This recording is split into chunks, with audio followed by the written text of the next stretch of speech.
అందరికీ నమస్కారం. లేత బీరకాయలతో కర్రీ చేసి చూపిస్తున్నాను ఈరోజు. అమ్మో! బీరకాయ కూర అనేసి అనకండి. చాలా బావుంటది టేస్టు. మన హెల్త్‌కి చాలా మంచిది. పచ్చిమ కూరలాగా కూడా బీరకాయ కూర ఎక్కువ వండుతారు. ఎక్కువ మనకు బీరకాయలు కూడా దొరుకుతాయి. మన హెల్త్‌కి చాలా మంచిది. మంచి వేలో ఏ విధంగా వండితే బావుంటది, అందులో పోషకాలుంటాయనేది ఆ విధంగా నేను చేసి చూపిస్తున్నాను. మా పెద్దమ్మ చేసేది మా పూర్ణ పుట్టినప్పుడు ఈ విధంగా. చాలా బావుండేది. అసలు కర్రీ ఎక్కువ పెట్టేసి, రైస్ తక్కువ పెట్టి భోజనం పెట్టేది. నాకైతే చాలా మంచిగా అనిపించేదప్పుడు. తోటకూర, అరటికాయ, బీరకాయ, దొండకాయ ఇలాంటి పచ్చిమ కూరలైతే చాలా టేస్ట్‌గా ఉండేది మా పెద్దమ్మ. మా అపర్ణ పుట్టినప్పుడు ఎక్కువ నా దగ్గర ఉండేదనమాట. దగ్గర 20 సంవత్సరాల క్రితంది. సేమ్ అదే విధంగా చేసి చూపిస్తున్నాను మీకు. ఆనియన్ ఒకటి, వెల్లుల్లిపాయ ఒకటి, 3 బీరకాయలు, లేత బీరకాయలు. బీరకాయల పొట్టంతా తీసేయాలి. లైట్‌గా అక్కడక్కడ ఉంటే బావుంటది. ఇలా పొట్టు తీసి కడిగేసుకోవాలి బీరకాయలు. కడిగేసుకొని చిన్న చిన్న ముక్కలు కట్ చేసి పెట్టుకోవాలి. ఆనియన్ కూడా ముక్కలు కట్ చేసుకోవాలి. వెల్లుల్లిపాయలు కూడా ఆ రెమ్మలన్నీ ఒలిచేసి దంచి పెట్టుకోవాలి. ఈ విధంగా అన్నీ రెడీ చేసి పెట్టుకొని కళాయి పెట్టుకోవాలి పొయ్యి మీద. ఈ వెల్లుల్లిపాయలైతే దంచేసేయాలి. దంచేస్తే అందులో ఫ్లేవర్ అనేది మనకు మంచిగా దిగుతుంది కర్రీలోకి. డైరెక్ట్ వేసే కంటే కొంచెం దంచి వేస్తే ఫ్లేవర్ మంచిగొస్తది. ఇంకా అదే విధంగా నేను దంచేసాను. కళాయి స్టవ్ మీద పెట్టుకొని 3 స్పూన్లు ఆయిల్ వరకు వేశాను. ఆయిల్ మరిగిన తర్వాత ఫస్ట్ వెల్లుల్లిపాయలు వేసుకోవాలి. వెల్లుల్లిపాయలు వేసి వెల్లుల్లిపాయలు కొంచెం బ్రౌన్ కలర్ వచ్చే వరకు ఫ్రై చేసుకోవాలి. వెల్లుల్లిపాయలు వేగిన తర్వాతనే ఉల్లిపాయలు వేసుకోవాలి. అప్పుడే ఆ వెల్లుల్లిపాయలో ఉన్న ఫ్లేవర్ అంతా దిగి కర్రీ అనేది మంచి టేస్ట్ ఉంటది.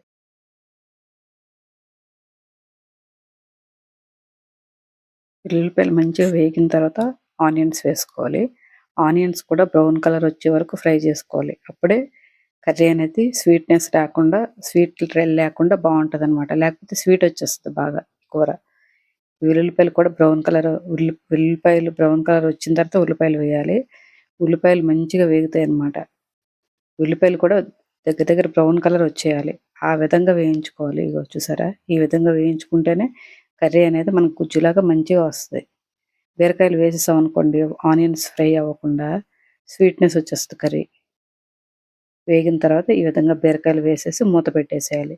మూత పెట్టేసి 5 మినిట్స్‌కి ఒకసారి కలుపుతా ఉండాలి. ఆ బీరకాయలొచ్చిన వాటర్‌తోనే బీరకాయ మొత్తం ఉడికిపోతుంది. ఉడికిపోయి దగ్గరికొస్తుంది కర్రీ.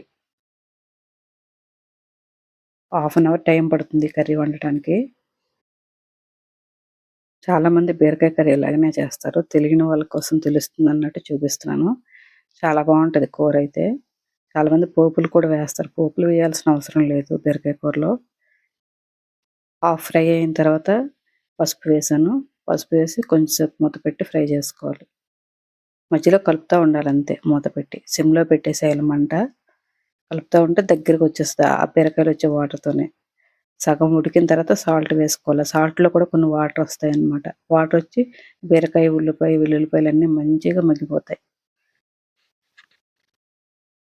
మగ్గి కర్రీ అనేది దగ్గరికొచ్చేస్తుంది.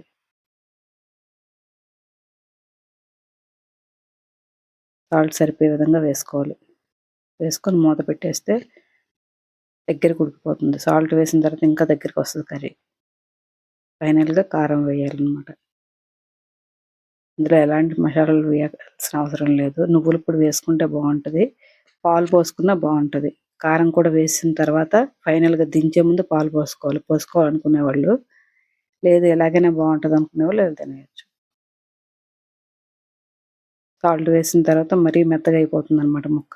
అయిపోయిన తర్వాత కారం వేసుకోవాలి. కారం వేసి మూత పెట్టేసి ఒక 5 మినిట్స్ తర్వాత మనకి గుజ్జులాగా మంచిగా కర్రీ రెడీ అయిపోతుంది. ఇంక స్టవ్ కట్టేసుకోవడమే. సరే ఆల్మోస్ట్ అయిపోయింది. ముక్క ఉడికింది.